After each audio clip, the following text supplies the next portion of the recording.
Triple E EDC back again with another knife video. So this is the Mini Crooked River from Benchmade. This review has been a long time coming. It is a knife that I really enjoy. I had the full-size one a while ago. I actually really liked the full-size one, but it did have some issues. The handle didn't quite fit my hand the right way. It is an extremely long handle knife, and this one is more compact, more EDC friendly, frankly. I do like larger knives most of the time more than smaller knives, but in this case, honestly, this design, the Mini Crooked River, is the clear winner between the regular the full-size Crooked River and the Mini Crooked River. Now the Mini is, there is nothing mini about this. This is basically a full-size knife. Here it is against the Benchmade Bailout and the Benchmade Bugout. So you can see this is definitely along the lines of the Bailout in size and bigger than the Bugout. So it is a full-size knife. Let's go ahead and take a look at the 940, Benchmade 940. There is the Benchmade Mini Griptilian and the full-size Griptilian. So again, full-size Griptilian is basically the same size, full-size knife, right? Here is the Spyderco Para 2 and the Para 3. So you can see those comparisons, and you're definitely getting a full-size knife with this thing. Now, I just want to show off one thing real quick. And by the way, this is the Crooked River is available on the custom shop with Benchmade, so you can get all sorts of combinations with this. You can get a Damascene steel blade, you can get different color bolsters, you can get DLC on the bolsters. I believe, I don't know if it's DLC or Cerakote, but you can get a coating on the bolsters. Different color pivots, or pivot colors, I should say. And you can also get different scales. You can get carbon fiber, you can get G10, you can get you know, the wood here, all sorts of different things you can do with the custom shop. You are going to pay a little bit more because you're paying Benchmade's sort of MSRP price, but you can definitely get your custom shop. If you want dealer pricing, which is definitely better than Benchmade's pricing, and you like this style of knife, and this, and there is the G10 style also, then I'm going to go ahead and link below the DLT trading. So DLT is, I have an affiliate link with DLT. It helps the channel at no cost to you. If you are going to buy the knife, buy through them. And I don't recommend knives or not recommend knives based on, you know, whether I can link them to places. I give you guys an honest opinion. You guys have seen my videos. I've trashed knives. I've, you know, gone through and told you what I like, what I don't like, and I don't really pull punches. With this one, I really like this knife. I will tell you there are some things I don't like, which we'll cover in the review, but I did want to show you guys one thing real quick, which is this is a limited edition version of the Crooked River. This is not a custom shop version. You can see the limited edition here.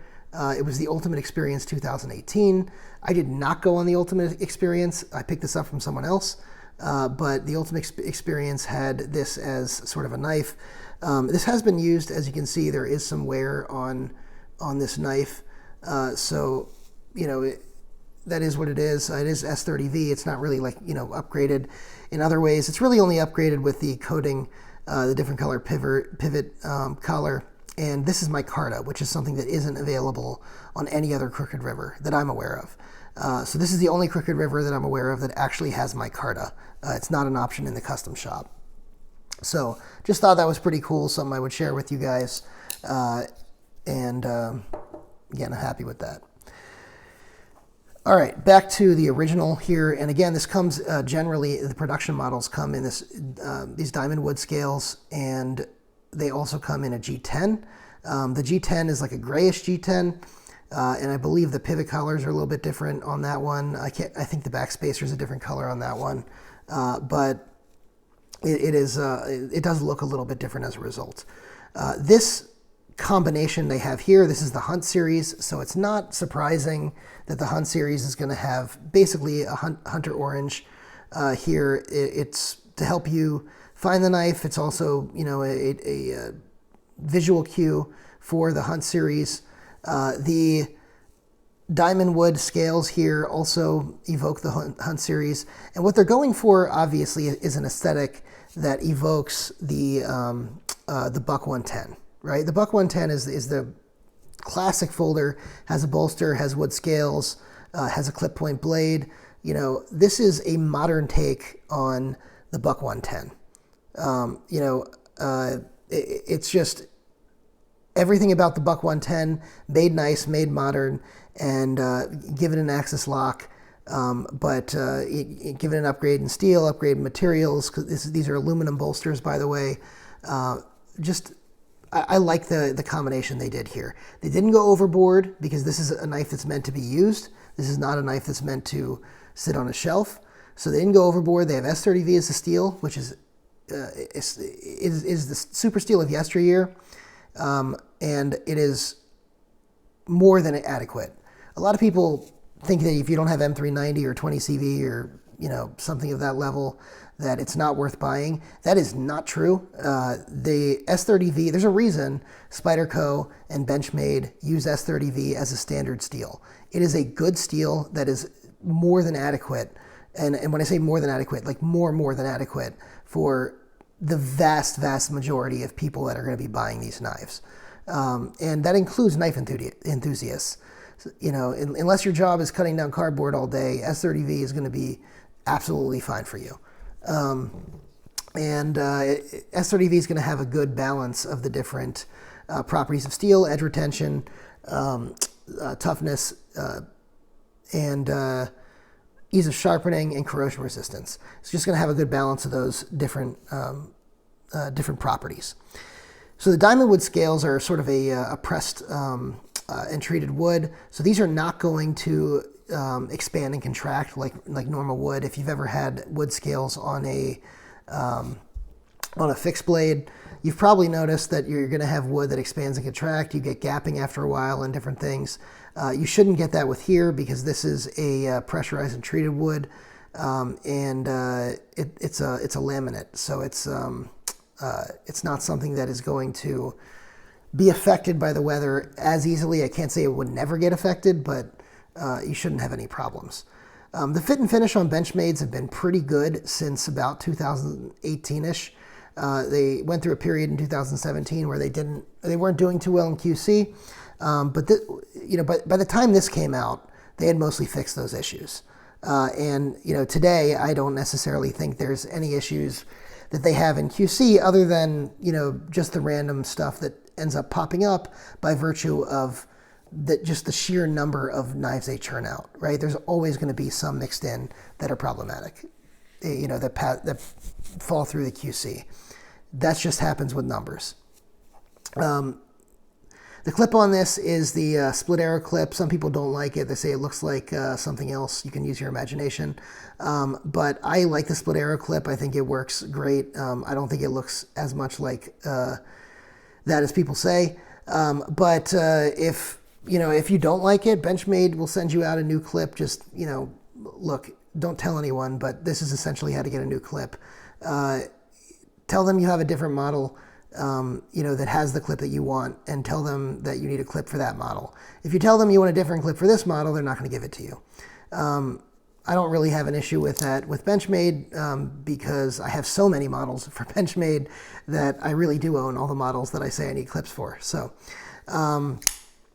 anyway, they do charge you most of the time now for clips coming out of Benchmade, but you're not going to pay more than $7 to $10 for one. So whatever clip you want, you'll be okay with. I really like the clip point blade on this. The blade shape is just really useful. Really classic, useful blade shape. And clip points are one of my favorite blade shapes, just aesthetically. I really enjoy them. They evoke sort of yesteryear while also looking really cool, which I absolutely love. The pivot collars here are a nice touch, and the back spacer, I think, looks good with the pivot collar. At first I didn't like the orange, but it really grew on me over time, and I really enjoy it now with the diamond wood scales. The ergonomics on this are pretty good. I won't say they're perfect, but they're really good for the size of this knife. I would say that the ergonomics, again, I have size large gloved hands, are going to be about an 8 out of 10. It would be higher, except I think this area over here is a little bit thinner than it needs to be. I feel like the area up front is sufficiently thick, but the area in the back could be a little bit thicker.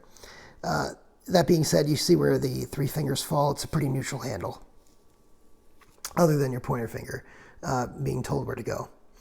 The lanyard hole on this is mostly out of the way. It is in the way a little bit, but it's mostly out of the way. It's one of the downsides of this knife, but I think on a hunt knife, a lot of people who are lanyard people are hunters. I've sort of noticed that. You'll see a lot of people with lanyards, out on the trails or whatever. Obviously, if they're using this knife for skinning, they're not going to have a lanyard on it because it'd just be too messy. If it's their primary carry and they have a fixed blade for skinning, I've sort of seen a lot of those wilderness, on the hunt picks and camo and stuff, with the lanyards on them. Are there other people who use lanyards? Yeah, there's sort of 2 sets of people in my mind that use lanyards. One is sort of the trendy city people, and the other is is hunters. Sort of culturally tend to use it in my anecdotal experience on what I see posted online. Do I have any actual proof of that? No, but but that's just my anecdotal experience. Go read me in the comments. In any event, this is a knife I like overall. There's not a lot I find wrong with it, other than, hey, this needs to be a little bit bigger. Pricing on it is pretty good. It's $205, which I think is right in line with what you should be expecting to pay for a Benchmade. And for any of their decent models, this is one of those decent models. So I think that is perfectly acceptable and kind of where the market's at this point. So that is, I think, totally fine. There's not a lot I want to criticize about this knife. I guess if I was going to criticize something, it's a little bit heavy for what it is. It is a little bit thicker behind the edge than I would like, but it is not too thick behind the edge. It's actually decently thin, but if you carry a 940, as far as thickness behind the edge, and you're totally fine with it, you should definitely be totally fine with this. I believe this probably is thinner behind the edge. Again, I don't have calipers, but I believe it's probably thinner behind the edge than a 940, but not quite as thin as a Bugout. So it is kind of a happy medium in that regard. Let's go ahead and do some stock thickness comparisons. You see the Bugout is a thinner stock. You can see the Griptilian has about the same size stock. So that's where you're going to be at on the stock on this. Yeah, I mean, there really isn't a whole lot I don't like about this knife. It really is a great knife. I guess if I'm nitpicking, I kind of hate the gapping when this happens, where you have the end of a blade in between, where it's not hidden. So like here, right? The Benchmade 940 hides that gapping. There's no gapping over here. But the Crooked River definitely does. People complain about this stuff getting stuck on pockets and stuff. I don't really see it getting stuck on pockets, or what's in your pocket. But it's oddly aesthetically not pleasing, and it feels off when you look at it whenever you see that in any knife, not just this one.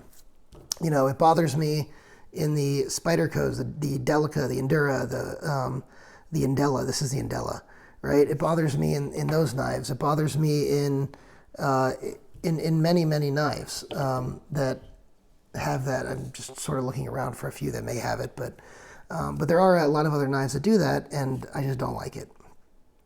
Other than that, again, this is a great knife overall. Something that I definitely recommend. So final recommendations, this is good to go.